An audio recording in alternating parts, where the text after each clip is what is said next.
Bine v-am găsit, dragii mei din Zodia Fecioară, oriunde v-ați afla. Bine ați venit tuturor pe canalul meu, Tarot Flor de Loto. Numele meu este Nina, pentru cei care nu mă cunosc, și ca de obicei mă bucur să vă am alături atât pe dragii mei abonați, cum de asemenea și pe cei care poate sunteți pentru prima oară aici pe canal. Azi voi face o lectură atemporală, așa cum v-am obișnuit, o lectură fără limită de timp, pe care voi să o puteți urmări oricând doriți sau atunci când apare în viața voastră. Desigur, dragilor, nu uitați un lucru important, și anume faptul că voi sunteți stăpânii proprii voastre vieți, voi vă construiți viitorul, așa că vă rog să luați decât acele mesaje care rezonează cu voi, iar restul lăsați-le să zboare în univers, pentru că sigur sunt pentru alte energii, pentru alte persoane care, într-o mai mică sau mai mare măsură, au o legătură cu Zodia Fecioară. Așa că, dragilor, toți cei care aveți Soare, Luna, Venus, ascendentul în Zodia Fecioară, atunci această lectură este de asemenea și pentru voi. Și haideți să începem și să vedem cu acest minunat oracol Sibila, să vedem ce informații ne dă. Pentru dragii mei din Fecioară.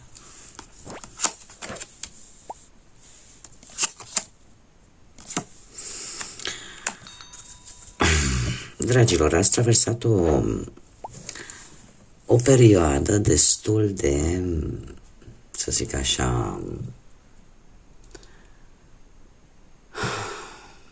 poate de plictiseală sau de... Lucrurile cumva nu erau foarte bine puse la punct. Sau, posibil, ați fost într-o perioadă în care ați abandonat ceva. Nu ați avut o constanță, mai bine spus.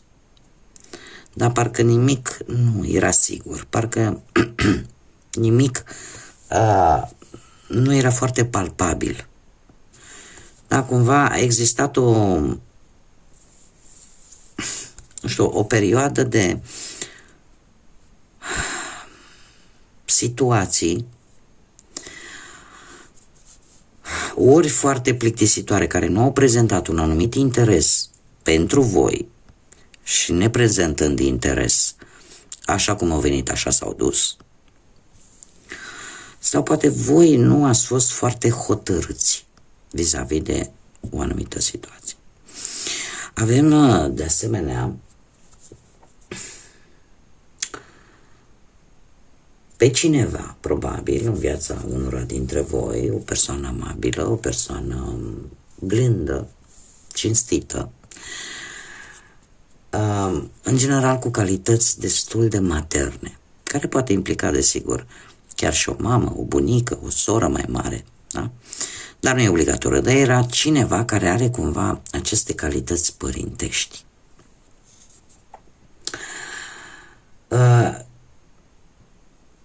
Care, într-un anumit fel, pe voi v-a ajutat. Pe voi v-a ajutat, poate, să traversați toată această perioadă de du-te vino, așa, de cumva să vă găsiți un pic stabilitate.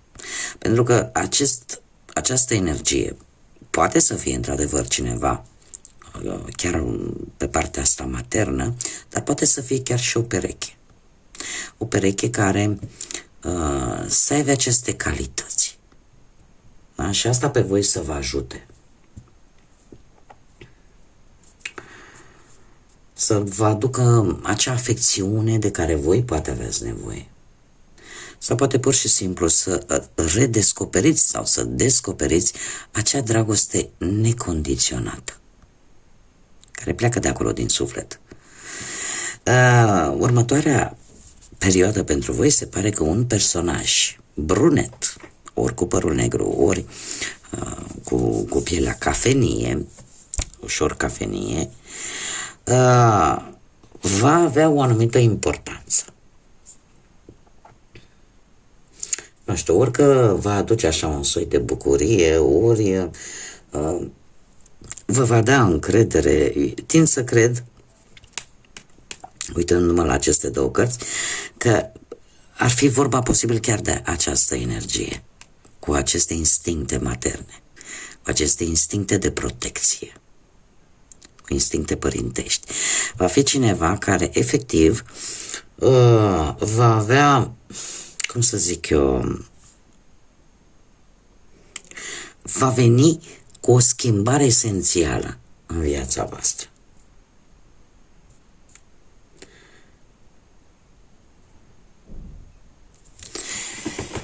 Bun, haideți să vedem ce ne spune și tarotul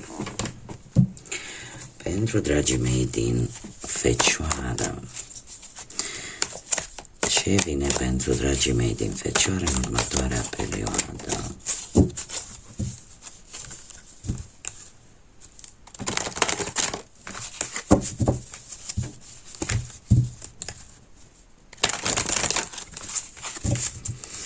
Haideți să vedem.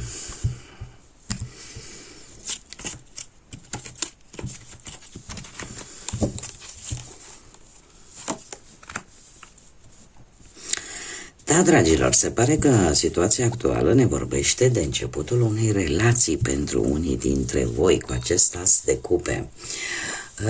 E un mesaj pozitiv, mai ales în ceea ce privește dragostea, viața sentimentală, pentru că ne vorbește de sentimente puternice, de o reînnoire, de un nou început, de o renaștere, de ce nu, de sentimente pentru unii dintre voi. Pentru alții ne poate vorbi de persoane noi, pentru alții ne poate vorbi poate chiar de o naștere sau chiar de o sarcină.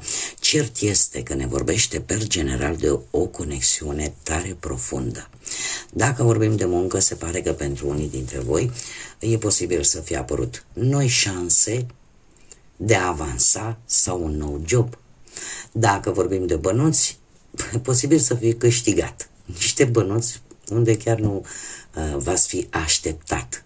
Da? Apare un pic întâmplarea, o întâmplare fericită care să vă fie adus poate o anumită sumă de bănuți. Dacă vorbim, cum am mai spus, de viața sentimentală, cei care sunteți într-o relație, se pare că în acest moment sunteți într-o reînnoire de sentimente. Cumva apare o îmbunătățire în ceea ce privește relația.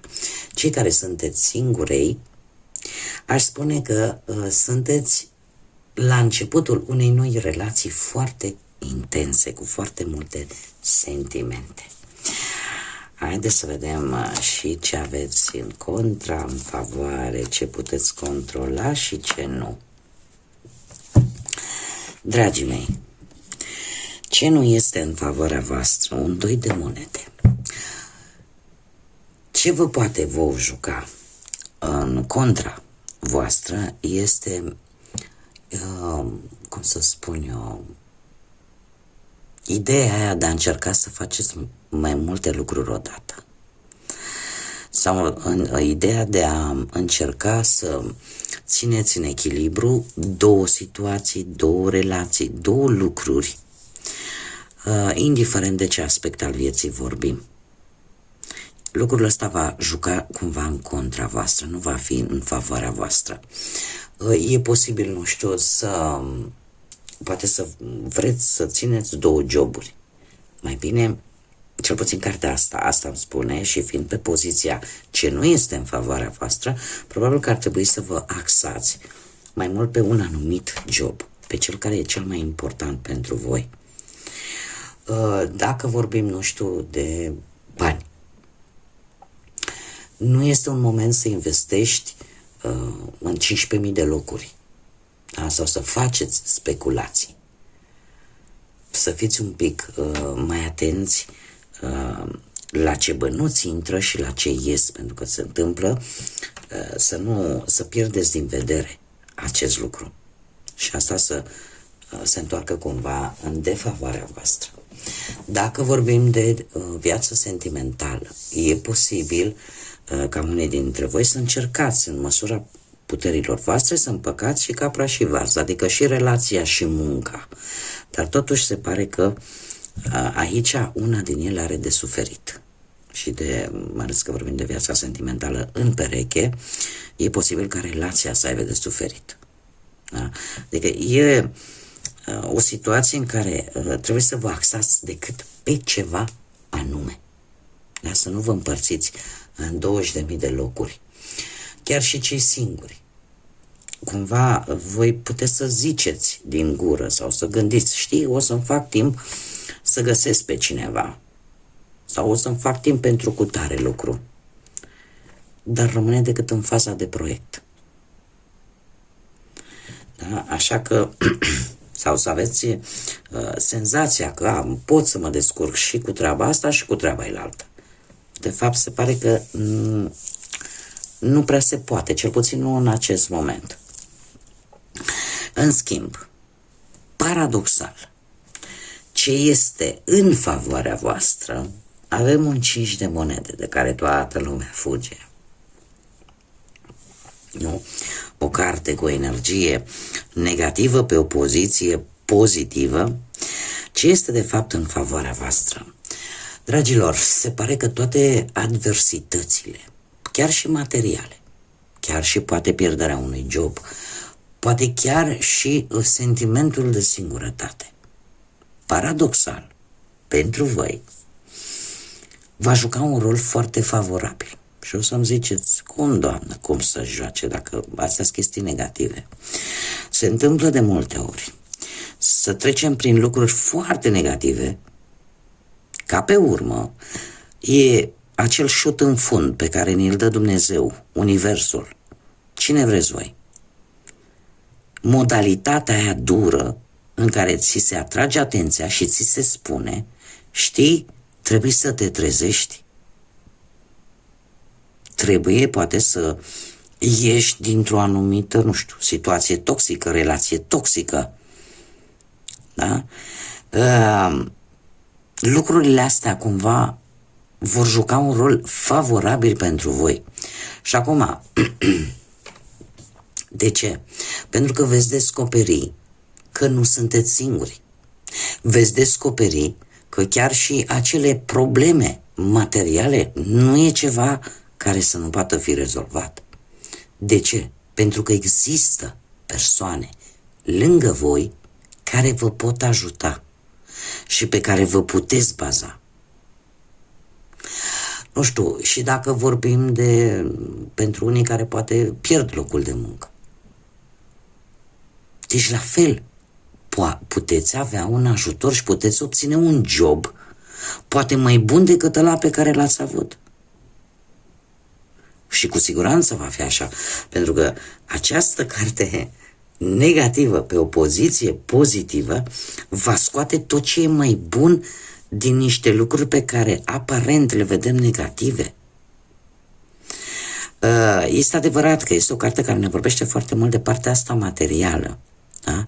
De o lipsă, ca să zic așa, de bănuți. Dar uite, dacă, de exemplu, apare o anumită lipsă de bani, este temporară această situație. Da? Pentru că te va obliga să analizezi ce depinde de tine și ce nu, și ce sprijin poți primi. Pentru că acel sprijin voi îl veți primi. Iar de aici apar tot felul de conjuncturi care vă pot ajuta, indiferent de ce aspect al vieții vorbim. Ce puteți voi controla, dragilor? Voi puteți controla o situație conflictivă. Puteți controla o situație care poate implica mai multe persoane, unele poate din familie, altele poate din jurul vostru, dar în general persoane care de obicei cu care trăiți sub același acoperiș. Chiar dacă apare o situație conflictuală, voi puteți controla acest lucru. Voi puteți controla conviețuirea la comun cu aceste persoane. Voi puteți, stă în puterea voastră să vă păstrați calmul, da? Chiar dacă în respectivul conflict sunt persoane diferite. Cum, de asemenea, un lucru foarte, foarte important, această carte ne vorbește de un conflict interior. pe care poate unii dintre voi îl aveți, un conflict cu voi înșivă, vis-a-vis de anumite acțiuni pe care poate voi le-ați făcut. Dar e un lucru pe care voi îl puteți controla, puteți să vă iertați pe voi, puteți să învățați din propriile voastre greșeli, stă în puterea voastră să o faceți. Indiferent de ce aspect al vieții vorbim. Chiar și pentru cei, de exemplu, nu știu, pentru viața asta sentimentală, care știu că pe mulți vă interesează, cei care sunteți într-o pereche și poate apar tensiuni, apar conflicte, poate nu neapărat din cauza voastră, poate din cauza altor persoane care se tot implică voluntar sau involuntar în relația voastră. Voi aveți această putere de a vă păstra calmul, și de a încerca să aplanați, ca să zic așa, respectivele conflicte. Chiar și cei singuri. Și nu știu, poate că vă interesează o anumită persoană. O persoană care e în, cum să spun eu, e interesul și altor persoane. Depinde de voi, stă în puterea voastră dacă vreți să vă luptați pentru respectiva persoană sau nu. Atât de simplu. Ce nu stă în puterea voastră, și aici avem zodia Leu, poate vă spune ceva, avem forța. Ce nu puteți voi controla, dragilor?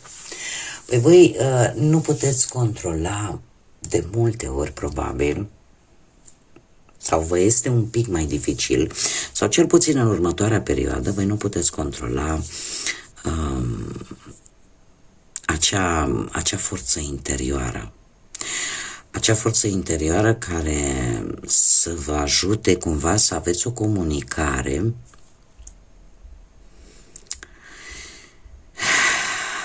eu aș spune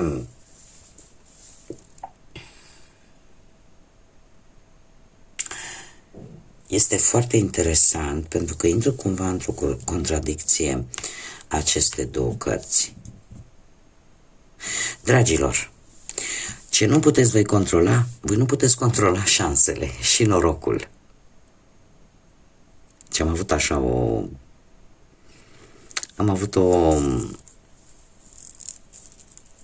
pur și simplu o revelație în acest moment. În următoarea perioadă vor veni lucruri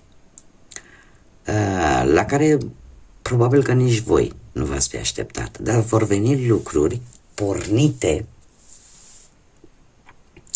din șansă, din noroc.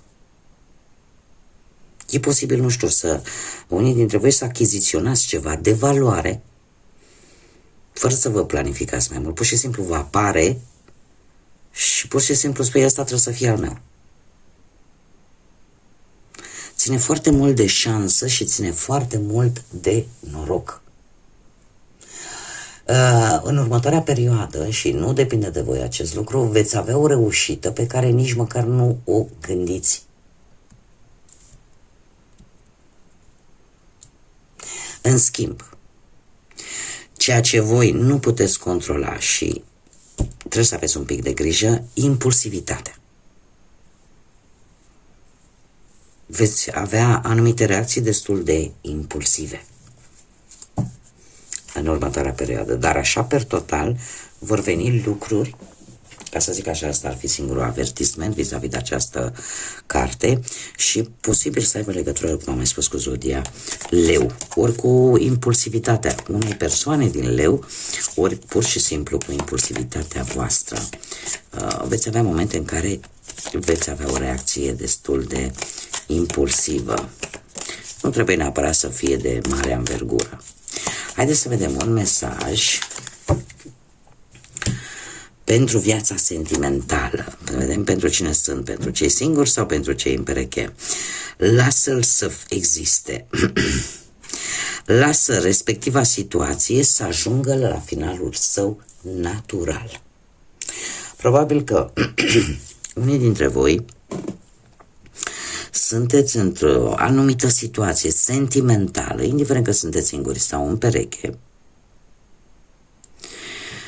și aveți oarece dileme. aveți niște semne de întrebare. Nu știți cumva, poate nu știți cum să abordați, ce să faceți. Mesajul pe care mi l-a trimis acest oracol, în ceea ce privește strict viața sentimentală, este că cumva ar trebui să lăsați ca situația respectivă să își urmeze cursul firesc și natural. Adică cumva nici să interveniți, dar nici să blocați. Fiecare adaptează în funcție de situația în care se găsește. Și hai să vedem și un mesaj general pentru toți dragii mei din Fecioară. Sălbatic și minunat. De ce să te focusezi pe limitări și pe realism? Să treci aceste gânduri și miracole, minuni vor cere nu cer o explicație exactă sau o anumită metodă exactă. Ceva inexplicabil și ilogic, dar magic în același timp, se întâmplă în fiecare zi. Este de fapt un îndemn, un pic metaforic spus, de a te bucura pur și simplu. De a te bucura de tot ceea ce vine în viața ta. Nu trebuie neapărat să îți pui niște limite care nu și-au rostul, sau nu trebuie neapărat să vezi lucrurile cu foarte mult realism. Câteodată e bine să ne lăsăm purtați de fantezie, să ne lăsăm purtați de magie, de magia momentelor care inspiră acest lucru. Da? Sunt sigură că mulți dintre voi poate ați văzut o imagine frumoasă, nu știu. E imposibil să nu existe o persoană, cel puțin, care să, nu știu, dau un exemplu acum, ce-mi place mie, de exemplu, să văd un apus de soare cu o mare pe fundal, așa, și să spun, uite, Doamne, ce moment magic. Da? Trebuie să te bucuri de toate aceste lucruri care nu cer neapărat o explicație logică, care nu cer să faci ceva în mod special, pur și simplu te bucuri de ele și de magia lor, care ți-o transmite în acel moment. Sau acea magie pe care o ai poate când ești cu cineva cu care îți dorești să fii și ți se pare că totul este magic. Da? Este de fapt, cum am mai spus, sălbatic dar minunat, sau sălbatic și minunat. Da? Adică să scoatem, să ieșim un pic din tiparele astea în care de multe ori societatea ne bagă și uităm să fim noi. Uităm să fim acele energii unice. Pentru că fiecare dintre noi suntem cât o energie unică. Și uităm să ne bucurăm de multe ori chiar de lucruri simple, dar atât de minunate, chiar dacă sunt sălbatice, atât de frumoase. Bun, dragii mei, cam atât am avut pentru voi. Eu vă mulțumesc pentru prezență și, desigur, mulțumesc tuturor abonaților mei pentru răbdarea de care au dat dovadă în ultimele zile, când nu am putut să public, nu am putut să fac lecturi din motive strict de sănătate. Sper să nu se mai întâmple și să fiu aici în formă lângă voi. De asemenea, mulțumesc tuturor pentru sprijinul pe care îl aduceți de fiecare dată prin like-urile, prin distribuirile, prin faptul că vă abonați, că îmi lăsați cât un comentariu, așa că din suflet vă mulțumesc tuturor pentru toate aceste lucruri minunate, iar până data viitoare când ne vom reîntâlni, eu vă doresc, desigur, tot binele din lume, multă energie pozitivă și, așa cum bine zice acest mesaj, fiți sălbatici și minunați. Pentru că câteodată chiar trebuie. Așa că până data viitoare când ne vom reîntâlni, numai bine și să fiți iubiți, dragilor.